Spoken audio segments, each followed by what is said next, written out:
Welcome to the 100th episode of ATL Prime Sports. I'm your host, Jurjevich. Joining me this evening is the one, the only Wayne Ridenhour in the wonderful city of Memphis, Tennessee. You can find us all at ATL Prime Sports on Facebook, Twitter, Instagram, and YouTube. And please search on Apple and Spotify. And of course, if you like the content, give us a like, give us a subscribe, and give us a follow or a review. Thank you very much. At JJ Get You One for my personal Twitter, at RWY Jr. for Wayne, and at Corder Todd for TC Todd Corder, who is out tonight getting ready for, I should say, the Clayton State Lakers exhibition at Georgia Tech tomorrow. Wayne, how you doing this evening, man? I'm doing pretty good, but not quite as good as Ross Chastain, who pulled a bit of a video game move to pass about eight different cars in the last turn at Martinsville. Left the gas to the floor and just scraped the wall all the way around the turn and actually made the playoffs. So, it worked out for him, and it was total video game move. Risk it for the biscuit. I'm Yeah. doing great. Todd and I have the pleasure of calling the SIAC Game of the Week on ESPN Plus this weekend. Central State hosts Kentucky State in an SIAC West battle. Central State is looking to get its second conference win, while Kentucky State is playing for its fifth conference win of the season, which would be the most since 2006, if I remember correctly. From our coaches' conversation. Two very different offenses will be featured in this one. Kentucky State's triple option and Central State spread offense. And TC and I will have the call Saturday, 1 p.m. again on ESPN Plus. Please tune in.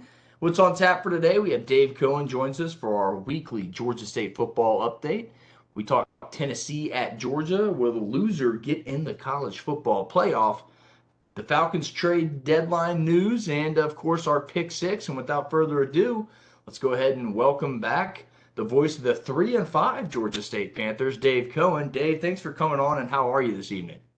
Doing good. Good to be back with you guys, and it's always better appearing on this podcast after a Georgia State win as opposed to coming on after a loss. But a nice win for homecoming over Old Dominion. It was the first time Georgia State had beaten Old Dominion in four tries. So another box to check in the overall history of Georgia State football. And again, 3-5 with 4 games remaining. 3 of the final 4 will be on the road starting this Saturday. The Georgia State Radio Network microphones will be in Hattiesburg, Mississippi, to take on Southern Miss. Dave, we're going to have to see a lot of Jamari Thrash. He had 3 catches, 87 yards, and a touchdown Saturday. Panthers will need a lot more of that down the stretch. They got to win 3 out of these next 4 to get bowl eligible. You'd like to have them all, but I really feel like the key to the home stretch is getting the ball to Thrash and airing out the offense, helping obviously that run game, helping out that pass and the play action. Southern Miss is one of the better Sun Belt teams to play against the run. So this is going to be a test of wills between Georgia State and Southern Miss. You know, Georgia State leads the Sun Belt in average rushing yards per ball game at a little over 230 yards a game, like 232. Led, of course, by Tucker Gregg, who's got 131 carries and 8 touchdowns, 605 yards. He only needed 44 this past Saturday against Old Dominion, and he got that plus some. He's the all-time leading rusher now in Georgia State football history, so congratulations to him. He's a great kid. And then, of course, Jamias Williams and Marcus Carroll, and our second leading rusher, which is our quarterback, Darren Granger. So it's going to be a test of wills, as I said. Can Georgia State run against one of the better run defenses in the Sun Belt Conference? And can Darren Granger throw? He upped his completion percentage by about 3 percentage points coming off the Old Dominion game from 52 to about 55%, but that number still needs to go up a little bit. And the other thing is, we're hoping to get a couple of injured players back, including one of our tight ends, which would really go a long way in creating and bringing back another favorite target of Darren. But looking forward to getting to Hattiesburg. This will be the first meeting ever between these two schools. And in this final stretch run for Georgia State, with 3 of the final 4 games on the road, the 3 road games are against 3 of the newcomers to the Sun Belt. So we just played Old Dominion. They're a newcomer, but we had played them before back in the day. But at Southern Miss, then we're at home next weekend with Louisiana Monroe, obviously who we've played before, and then at James Madison, who we've played before a couple of times, and then at Marshall, who we've never played before. So you're listening to Dave Cohen right here on ATL Prime Sports. You can find Dave on Twitter at GA State Voice. Dave will stick with that Southern Miss game. They got a nice win on their resume with a road win over now number 19 in the college football playoff poll, Tulane. What do the Panthers, if I can speak correctly, have to do to stop this pretty balanced attack from the Golden Eagles? Well, the guys that have stepped up and made some of the big plays defensively for Georgia State are going to have to continue to do that, even going back to the Georgia Southern win with the 5 takeaways.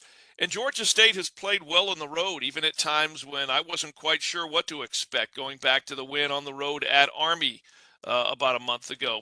But Antavius Lane, who leads Georgia State with 71 tackles, Jordan Venzial right behind him with 70 tackles. A guy who's having a great season this year is John Trey Hunter, 45 tackles, almost 6 tackles for loss, 2 sacks, 2 interceptions. Those guys are going to have to step up along with guys like Jordan Jones, who's kind of a new name to the defense. He's with the injury to Blake Carroll. Jordan Jones has really stepped up. Ja'Cory Crawford, who's been in the program now since his freshman year, is having a pretty good season. So the guys on defense are going to have to step up, obviously, and, come up with some big plays to slow down this Southern Miss team. Southern Miss is, coming into this ball game, they've won their last 3. So they're on a little bit of a roll right now. They're 5-3, 3-1, and they're sitting back looking at Georgia State coming into Hattiesburg. I'm sure feeling pretty good about themselves right now.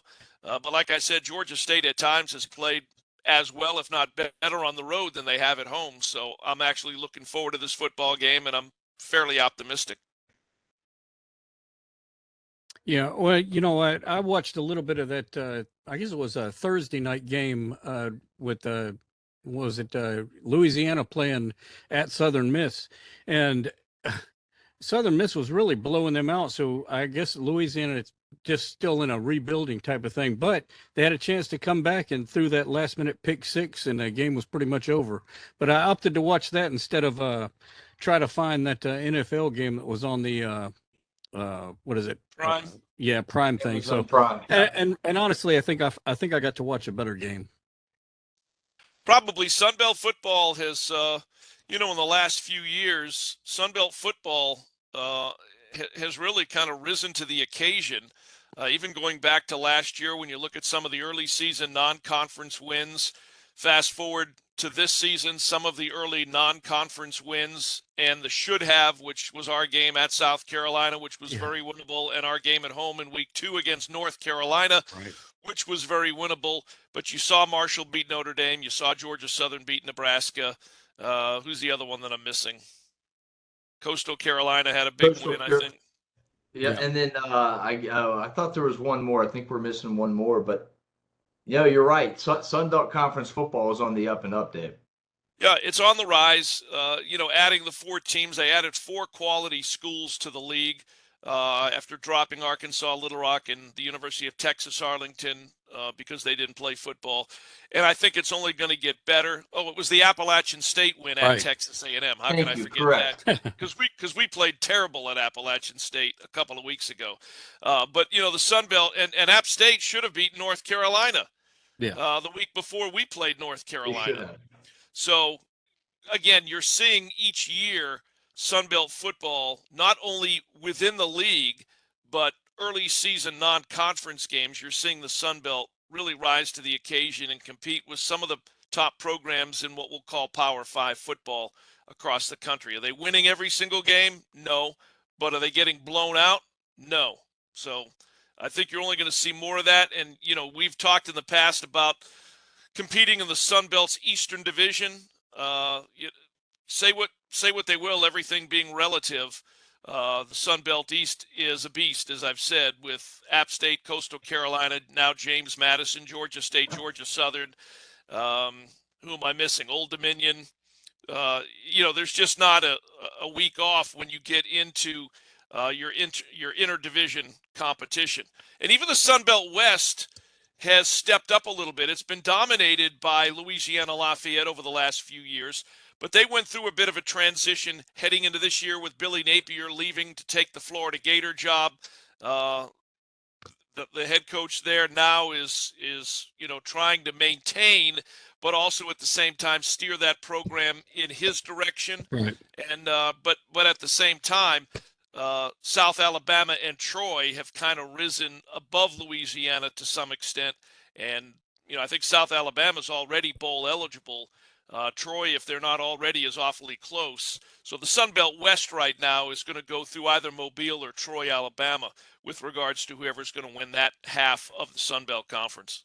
Yeah. And, going back to the Sun Belt in general, since y'all have been, everybody's programs have really started to rise up in the way that they operate and their profile. And one of the benefits of that, I heard about on your podcast, with how they assist the student athletes, not only with their, how they approach their academic life, but graduation and after. And I'd like to hear a little bit about that because, now I feel like since Georgia State is kind of a statistics actuarial college to many people, I think this will also be a sports college that people can go to and expect to graduate and have success after sports. Well, you're right. Historically, Georgia State flagship college within the university was or is the Robinson College of Business. It's been that way. It wasn't always the Robinson College, but the business college at Georgia State has always historically been the flagship college within the university. But yeah, the most recent podcast that we did, because Georgia State had the best overall student athlete GPA among the Sun Belt schools. So, we thought it would be a good idea because we talk football all the time. We talk basketball and baseball and all the other sports. Hey, let's talk about the student side of being a student athlete and focus in on, just for one podcast, right, what they go through on a daily basis in order to maintain, their eligibility, for lack of a better term. But what it takes to function as a student athlete, because the athlete side of it already takes up a bulk of their time between practice and study hall, film, for example, with football, film. right.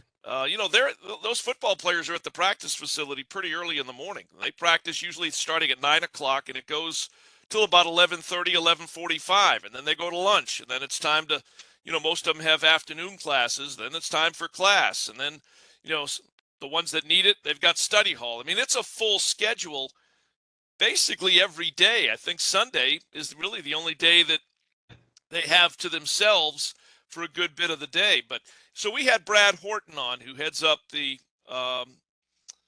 student advisory and student athlete development office at Georgia State. He oversees the study hall's got a large staff there to deal now with 17 sports, and it was good to hear because Brad Horton played football at Mississippi State, so he's walked the walk and he's talked the talk before when it comes for what he asks of the student athletes at Georgia State. It's not anything that he hadn't done himself back when he was playing football at Mississippi State.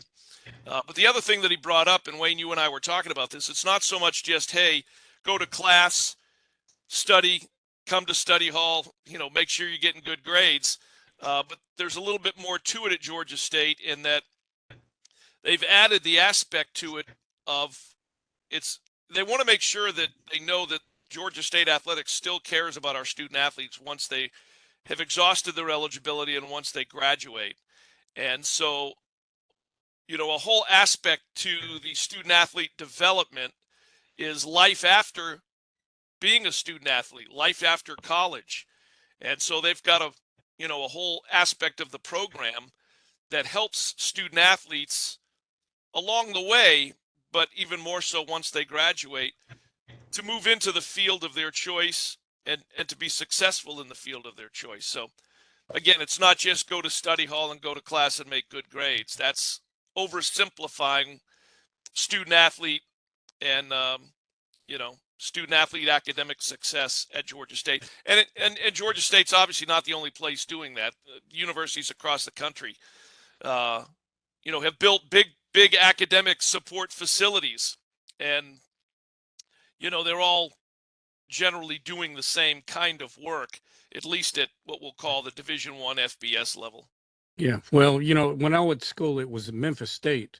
And I can tell you more than once I was sitting in class, and if there were any athletes in the class, sometimes their excuse for not having to do the work was coach said is all right.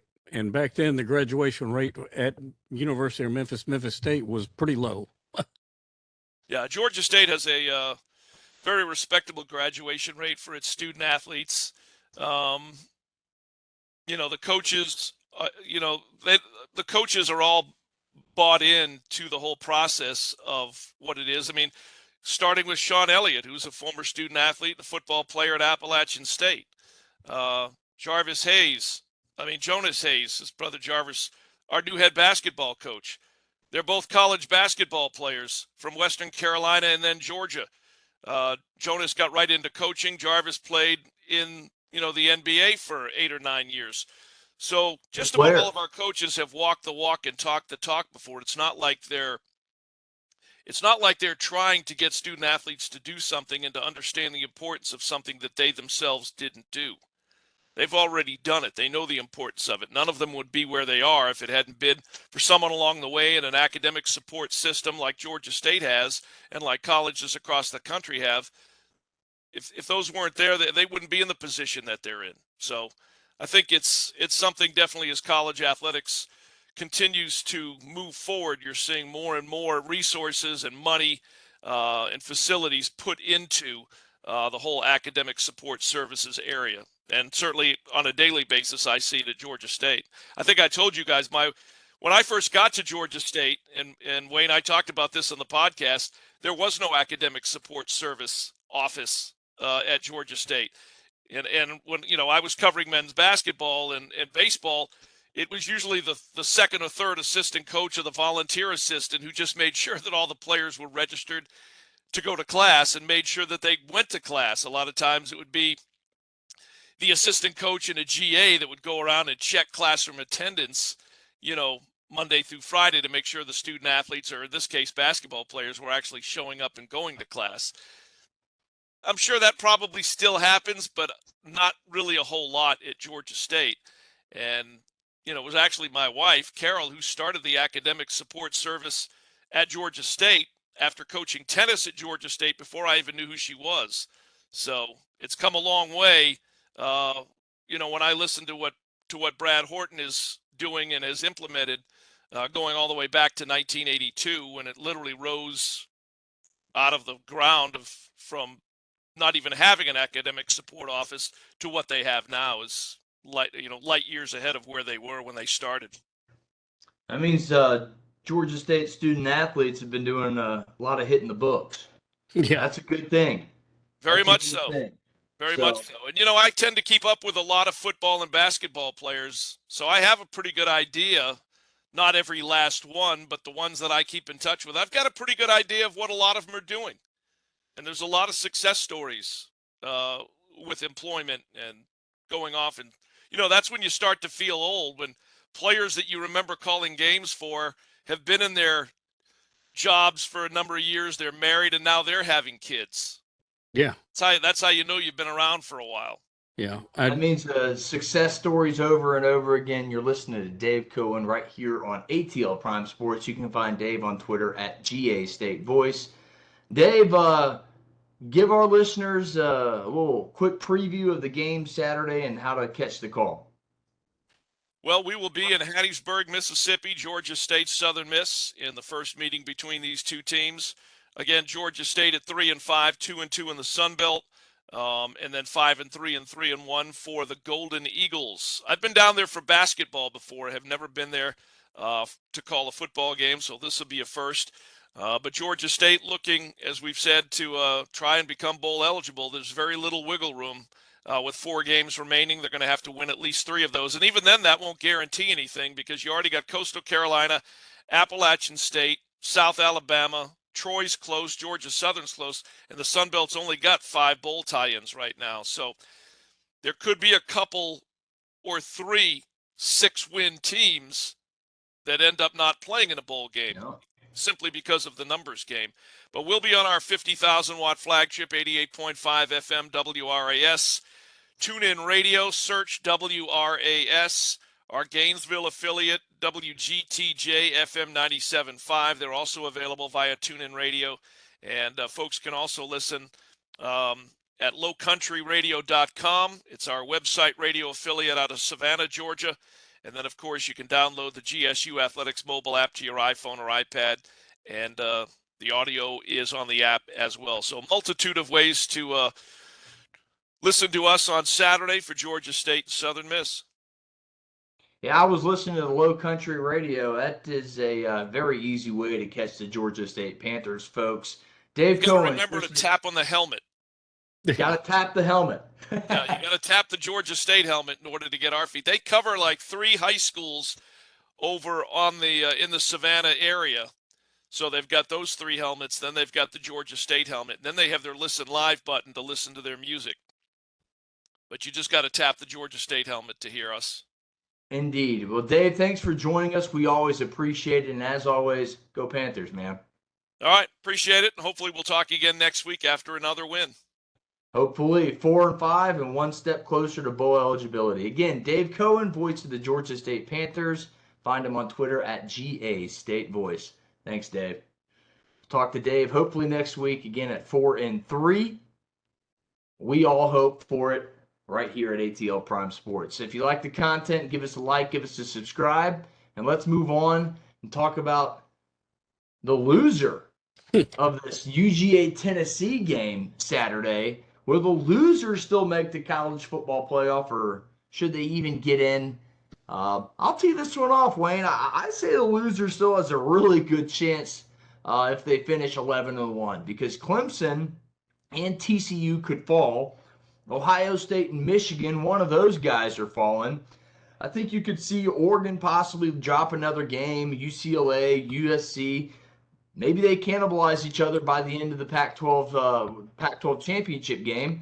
And you could easily see another one of the 11-1 Tennessee, if Tennessee loses, or 11-1 Georgia, creep right back into it, as long as that win against Oregon holds as much water as it does right now. Yeah. For Georgia's case, or in Tennessee's case, the Alabama win would hold as much water as it does. So I don't think there's do I think it's a big shot? No, not at all. But I do think there is still a shot that the loser of the game Saturday could still get to the college football playoff. Wayne, would say you? Yeah, I think that it's possible they could get to the playoff. I don't think that the loser of this game will win the college football championship. But it's going to be interesting if this scenario works out and there are no undefeated teams, and it levels the playing field back up to all of the one-loss teams. And then we're back into the quagmire of who gets in, period. Yeah, no, that's a good point. To me, the more likely outcome would be for TCU or Clemson to both lose. Because what Clemson plays at Notre Dame, I believe, this weekend, and they still have their in-state rival showdown versus South Carolina. And TCU at Texas, at Baylor in ensuing weeks. Both those teams seem like they could drop one. So if UT is the loser Saturday, their resume to me is still better than just about anybody's in the country. And Wayne, especially, is if your scenario plays out, Tennessee's wins will hold more water than anybody else's jug. And I tell you what, an 11-1 SEC second place Tennessee gets in over a lot of 11-1 or even conference champs teams. If we're going by strictly the four best teams in the country, because if it's the 4 best teams and that committee comes to an agreement that the 4 best teams are unequivocally these 4, they're going to put them in, and that's how it's supposed to be. Wayne, any final thoughts on the UGA loser getting into the college football playoff possibly? Well, just a quick note. What could happen is that Tennessee could beat Georgia giving them one loss, and then turn around and lose to somebody like South Carolina, which would be kind of damaging, except South Carolina seems to be somewhat improving, but still wishy-washy. Now, does South Carolina play Clemson in South Carolina? It is in Death Valley, unfortunately. Oh, well, because see, I'm actually, don't let anybody know this, but I'm kind of an undercover Gamecocks fan this year.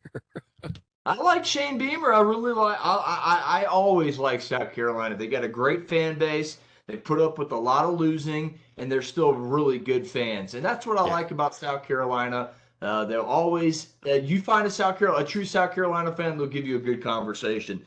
Right. Let's move on. What do you think of the first college football playoff poll, Wayne? I feel like it is accurate. I question maybe that Michigan should have been in the top 4, but, having dug deeper, it looks like they got it pretty good close to right for no reason at all, because there's a chance that it may not be any of these teams up there in the top 4. Yeah, I understand it. Tennessee has 5 wins versus ranked opponents at Pitt, versus Florida, at LSU, versus Alabama, and versus Kentucky. But to me, to drop an unbeaten defending national champion puzzles me. I don't recall it ever happening during the college football playoff era. Again, an unbeaten defending national champion dropping in the first college football playoff poll. I don't know if it's happened. I can't recall it. If it has, get at me at JJ Get You One and let me know if I'm wrong. But if you're number 1 in the very first college football playoff poll, there's only been one number 1 to not make the college football playoff, and that was Mississippi State in the first original ranking. So I do think this college football playoff poll, as everybody always says, it doesn't mean anything until it plays out. I think it does have a little bit of weight. Wayne, any final thoughts on that? I tell you where the weight comes from when you pick a team like Tennessee in the first college football playoff ranking before they go play Georgia. This is Tennessee's rat poison. Very well could be. They've never been in a game like this, or I should say these players have never been in a game like this. It's going to be an epic matchup. This is the biggest game of the year, arguably the biggest game in Sanford Stadium history, as you see it right up there. That's one of the last big games. The blackout against Auburn in 2007. You have the the Notre Dame game in 2019. So you've had quite a few big games, but this is definitely the biggest in Sanford Stadium history. Let's go to the NFL, unless you have any final thoughts on college football real quick, Wayne. Let's do the NFL. Yes, the Falcons made some trade deadline moves and are in first place by themselves in the NFC South. Let's talk some dirty birds, Wayne. This is feels good as a fan, but we still got a job to do. Well, it's weird. It would be just like a dirty bird to be leading their division and be at 500 or something. 4-4, baby. Man, that's a real dirty number 1, I'll tell you. Well, if you haven't heard, the Falcons have moved on from wide receiver Calvin Ridley. What do you think of the trades the Falcons made at the deadline? I think they made pretty good moves that really opened it up for next year even more than it already was open. The Falcons made a few moves on the busiest trade deadline ever in NFL history, 10 trades to be exact. The Falcons did indeed move on from wide receiver Calvin Ridley, trading him to Jacksonville for conditional picks. Get ready, folks. Stay with me. Here come the conditional picks conditions. They will get at least a 2023 6th-round pick and a 2024 4th-round pick. And that's if Calvin Ridley never plays in a Jacksonville uniform or plays another down. If the Jags extend Ridley, the picks move to a 2023 5th-rounder and a 2024 2nd-rounder. And that is what you expect Calvin Ridley to do, is extend his contract with the Jaguars, giving Trevor Lawrence another weapon, giving Travis Etienne a little help on the outside to extend the defense, maybe giving him a little bit more room in between the tackles. So you're looking at the Jags and saying, hey, I'm looking to 2023. So are the Atlanta Falcons. But while contending for a division championship and a crap division. That's what it is. But again, conditional picks are huge. has the potential value to be a 2024 second rounder and a 2023 fifth rounder. I think that's probably what it'll equate to. And I do think Calvin Ridley's still a good player when he gets his head screwed on straight, which I think he already has it. I think he made a mistake. I think he'll put this behind him, the gambling behind him, and I think he'll play good ball down there in Jacksonville. Also, Atlanta traded for cornerback Rashad Fenton, sending a 7th-round pick to Kansas City in return. This will help with depth as injuries to A.J. Terrell and Casey Hayward have plagued this defensive backfield. A.J. Terrell is questionable this Sunday. That could be a little nugget for our pick 6 later. Questionable A.J. Terrell is no good when Keenan Allen is also questionable. He's not leaning towards playing, but you still want all your players out there. Still got Eckler, Mike Williams, some other playmakers on the outside. For I still want to call them San Diego, Wayne, but it's L.A. now, and I got to remember that. But the Chargers can beat you with Eckler in the backfield, and they can dink and dunk it all the way down. Herbert's great at that. They got a pretty good defense. That is talk for a different day. But again, back to the trades. That'll help with the injuries. Fenton will help with the injuries, and also safety Dean Marlowe was sent to Buffalo for another 7th-round pick. So there is your Falcons trade deadlines. Wayne, what did you think about the Falcons moves? Just some small ones, but depth-adding moves. Well, as technical as some of those conditional trades were, I had to get out my slide rule and start looking at it from a mathematical point of view, and it's sort of confusing, but I sort of like these type of trades better than I do draft day trades where they try to move up in the draft by giving away too much. Yeah, no, these are great. Again, this is builds for 2023. The Falcons are definitely, folks, looking forward to 2023 when they have tens of millions of dollars to spend in the offseason, and we'll get right to that. In this question right here, will the Falcons win their division, Wayne? I'll ask you first, and then we'll go with me second. What do you think I'm going to say? Of course they can win their division. I've been saying that all along, but maybe I'm a tad fanatical on that. I'd say no right now, but the Falcons do have a good shot. They have a real good shot starting next year to win this division year after year after year, and here's why. The reason I say no is because I still think Tampa Bay will get healthy. Julio Jones, their wide receiver Chris Godwin and Mike Evans. I think they'll get their running game going eventually if they get some offensive line injuries dealt with. And I think they'll come back and get the Falcons. I hope not, but I think the Tampa Bay Buccaneers still have a really good shot to win this division. Yeah, I'm not saying Atlanta can't win it, because here's why. Atlanta does possibly, I should say, get Cordell Patterson back this weekend. And that just adds to a running game that's already top 5 in the NFL. But again, here's why I think the Falcons will win more starting next year, Wayne. And it starts with number 1. Arthur Smith is a great coach, and Terry Fontenot is a great GM. And they're building for the future. 2, together they have, let me go back to 1. Together they have brought the Falcons out of cap hell. 2, let's see, and I've already mentioned the tens of millions of dollars available for next year. That's all part of 1. 2, the Bucs are in cap hell next season. According to Spot Track, there are minus 47 in cap hits, not minus 47 million, that is, in cap hits next year. And the Panthers and Saints both have quarterback issues. So that's why I say the Falcons are really in line to win this division if these picks hit, and if they can get either a free agent quarterback. And I saw a rumor on the Falcoholic.com. That's a Homer website, but remember, there is possibility of Lamar Jackson becoming a free agent at the end of the year. And Terry Fontenot would be a bad GM if he didn't try and throw the book at Lamar Jackson and bring him to the A. So that's a strong possibility. Again, that was per the Falcoholic. It's a pretty hometown website. But maybe that's in the back of Terry Fontenot's head. Who knows? That would be a heck of a signing, huh, Wayne? If that is even a small possibility.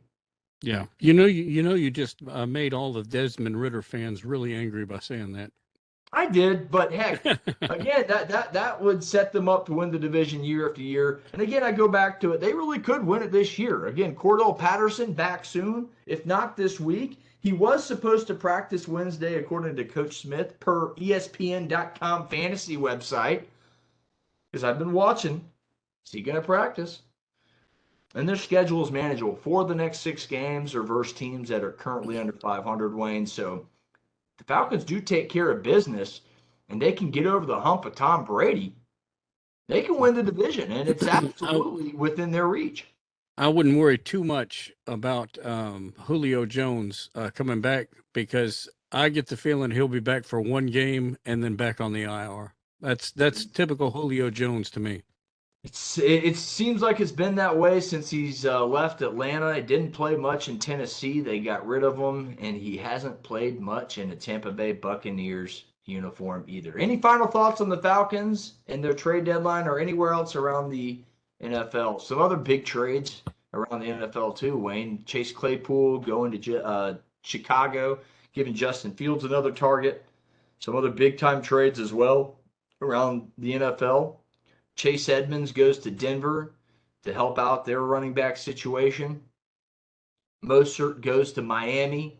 Lots of running backs switch around. James Robinson as well goes up to New York, New Jersey, as I like to say. Lots of trades. Any trades stood out to you besides the Falcons, or any final thoughts on the Falcons, Wayne? Not really, but I think it'd be kind of cool if they could start trading coaches as well.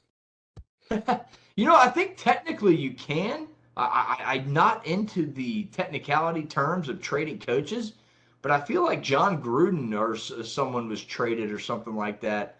I'd have to look into it, but again, I'm not 100%. Don't hold me to that, but I do think it's a possibility that you can trade coaches. But I really wouldn't know the answer to that. Yeah. Guys, that wraps up our NFL roundtable on the Atlanta Falcons and our Dirty Birds. It is time for the Pick Six. 6 games picked with Monday's spreads. We're doing 4 college, 2 pro yet again. Last week, Wayne and I took the cake at a crappy week at 2-4. TC went 1-5, which brings our overall record to 25, 27-2 for myself and TC, and 29, 23-2 for Wayne, who's winning you money. So listen to Wayne, and we'll go ahead and start out with the biggest of the weekend. Sanford Stadium, number 1 Tennessee, 8-0 at number 3 Georgia, also 8-0. Georgia's an 8.5-point favorite. Over under in this one, 66. Again, these are Monday spreads. Saturday, 3:30 p.m. Eastern Standard Time on CBS. The series stands at 26, 22-2 in favor of UGA. The highest combined ranking in this game's history. Wayne, what say you? Well, I got a feeling you know what's fixing to happen next. Georgia wins big. I'm picking Tennessee on this one. Oh, Wayne. Well, I can't pass up those points, man. No, I don't blame you. Not on a game that I think is going to be so super close. It may come down to a field goal hit or miss. Tennessee's also Tennessee tuxedo, as TC would say. Yeah. TC takes Tennessee and the points as well. I'm taking the dogs to cover. Here's why. It's simple for me. The Georgia cannot turn the ball over as they did against Florida, or UT's offense will capitalize. Georgia's been in these games recently. Tennessee is not. The X factors are UGA's tight ends. I do not think Tennessee will have an answer for that. They will create mismatches that Georgia will exploit all day. I think if A.D. Mitchell plays in this game, it's even more of a bonus. No Nolan Smith for Georgia, but I do think Michael Williams would step up and Chaz Chambliss as well. You have plenty of depth on that Georgia defense, and I think Georgia will overcome. I think they will cover. Give me the dogs to cover at home on Saturday afternoon, tween the hedges. Game number 2, Wayne, we're going to your side of the country. Number 25, UCF, 6-2 at Memphis, 4-4. Central Florida is a 3.5-point favorite. The over-under in this one is 60 and a hook. Saturday, 3:30 p.m. on ESPN2. Wayne, what say you? Well, even though I've got the UT hat on, I'm going to have to take Memphis in this one because that's where I went to school. I've been kind of inculcated by being in the marching band and pep band for 4 years, and it's going to be a tough game. But I think Memphis is going to be jacked up and ready to beat UCF. If there's one school that Memphis likes to beat in football and basketball, it's UCF, and why not do it at home? TC's taking UCF to cover. Look, I think Memphis has lost 3 straight games by a combined total of 14 points. Lots of close losses. I think they're tired of it. UCF has yet to beat a conference opponent on the road. I think that's huge. Give me Memphis and those sweet, sweet points, as I like to call them. Let's go Liberty 7-1 at Arkansas 5-3. Liberty is ranked in the AP poll at lowly 23.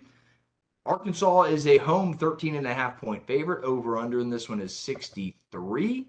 Saturday, 4 p.m. on SEC Network. Wayne, what say you? I'm going to take Liberty in the points. That's an awful lot of points for an Arkansas team that's sort of wishy-washy. And when they're expected to win, they usually don't. And so I'm taking Hugh Freeze and Liberty to in the points on this one. You know, I like your pick. TC is going Arkansas to cover at home. Liberty's only lost a 1-pointer at Wake Forest, 37-36. If they get the 2-point conversion, they're 8-0 and probably in the top 15, top closer to the top 10 with the win like that over Wake Forest. And I am with you. Arkansas has given up over 31 points per game on defense, and I think Liberty keeps it close. Arkansas wins by 10, so give me Liberty and those sweet, sweet points. Alabama, they're playing a big one Saturday night in Death Valley, number 6 in the country, 7-1. Playing at number 10, LSU is 6-2 and leaders of the SEC West right now. Alabama's 13-point favorites, over under 58.5. Again, folks, we are going by Monday spreads for all these games. Saturday, 7 p.m. on ESPN. Wayne, you're starting us off. I'm taking LSU in the points big time on this. I can't even believe they're giving Alabama this many points. Going down to Baton Rouge in a super hostile environment, not quite as hostile as the University of Michigan tunnel, but it's a rough environment. And it's been known to register on the Richter scale when that stadium gets going. It's like an earthquake down there. It's crazy. And I don't think Alabama's coming out of this with a win. I think LSU is in the points, and they're going to win the game. Look, I have gone back and forth with this one because of that point spread. Bama has struggled on the road as favorites this season, losing to Tennessee, and 1-point W in Austin. I said if I said UT twice there, you'd get confused, but they're both UTs, and they struggled with both of them as double-digit favorites. My gut and heart tells me to take LSU in the points. Yeah. But I don't bet with my gut and heart. I bet with the paper. The paper, the AKA Bama's Heisman Trophy winning quarterback, tells me to take Bama to cover. So does the Tide's offense, putting up over 43 points a game. I don't think LSU will have an answer for Jahmyr Gibbs, the transfer out of Georgia Tech. I'm taking Bama to cover, but I'm not very confident about it simply because that's a lot of points, and I think Brian Kelly's got his team playing extremely well. And look, you go back, you talk about a 1-point game at the beginning of the season versus Florida State where a blocked extra point cost them the game. Who knows if they hit that extra point, maybe they're 7-1. And we're talking about LSU right here. But if LSU wins this game, they will be elevated right back in the college football playoff talk, and they could be, if they win out, we could start all the other discussions. But again, I'm taking Alabama to cover. TC's doing the same thing. He will take Alabama to cover, I think, just about every time, as I almost do. We're going Chargers, Falcons, moving to the NFL. 4-3 Chargers come here to the Benz, to the 4-4 Atlanta Falcons. LA is a 3-point favorite. The over-under in this one's 49. Sunday, 1 p.m. on Fox. I'll start this one off. The Falcons secondary is banged up. Again, I mentioned A.J. Terrell is questionable, but was a non-participant in Wednesday's practice per ESPN, and so no Casey Hayward either, of course. The Falcons can use their new DB from Kansas City, Rashad Fenton. cornerback, but I don't think it will help because the Falcons won't be able to stop Eckler at the backfield. It pains me to say this, but I'm going to say Chargers cover. Wayne, what say you? Well, I got to get this Tennessee hat off before I start picking my nose again. But I'm taking the Falcons and the points on this one. I always pick the Falcons, and I am almost nearly gung-ho on this game as well. I know the Falcons don't typically do as well at home, but I think they are playing with destiny in mind. I like the pick. Again, I went with Chargers. My gut tells me one thing, but the paper tells me go with LA. TC's taking LA. Chargers, go Chargers, go. The last game of the pick six, Packers 3-5, Lions 1-6. Green Bay's a 3-point favorite. Over under in this one's 49. Sunday 1 p.m. on Fox. This is a coin flip to me. The Lions D is terrible, giving up over 32 points per game. They're dead last in the NFL, but they have a top 10 offense. Green Bay is averaging around 18 points a game, and I really do think that the Lions will outscore the Packers and win the game outright. So I'm taking the Lions and the points here simply because the Lions are due to win another game. Now, the Lions may be due to win another game, but it won't be this weekend. I think the Packers are going to, cover on this one because I think they're playing to win and they're motivated. And as Tom in Detroit would say, you never pick the Lions, even though he's a Lions fan. And TC also takes the Packers to cover. That concludes our pick six. My final thought on the pick six is, folks, bet the under in the Georgia-Tennessee game this weekend. I do not think it'll be a high-scoring affair as everybody thinks it is. I think both defenses will show up to play. I think you're going to see about a 35, maybe 35-25 type game, somewhere around there. I think Georgia will win close to about, I think they'll win by 2 possessions. I'll say that. I'll say safe to say 2 possessions, somewhere between 14 and 20 points. I really do think Georgia will pull away late. X's and O's over Jimmy's and Joe's. Yeah. Well, on that game, I really think that Tennessee's biggest Achilles heel will be scoring too quickly, and it will put too much time on the clock for Georgia. So that would be the one thing they need to watch out about, and that, of course, is going to bring the over-under down. So betting under on that is definitely a good call. Yeah, we both agree there. Closing thoughts on the show. Remember to catch TC and I on the SIAC Game of the Week, Saturday, 1 p.m. on ESPN+. Kentucky State at Central State. It's senior day for Central State, and we are looking forward to the call. Wayne, your final thought on the show? Not really much. Next week I will be cruising around the Caribbean, and so I don't think we're going to be having a 101 show until after next week. But this was the 100th show, and that's pretty cool, and I can dig it. Well, yeah, well, you enjoy your cruise. Safe travels. Everybody, thanks for listening. If you like the content, please like, please subscribe. For TC, who's not with us, for Wayne in beautiful Memphis, Tennessee, I'm JJ Jurjevich. Thanks for paying attention. Get you one. We'll see you next week.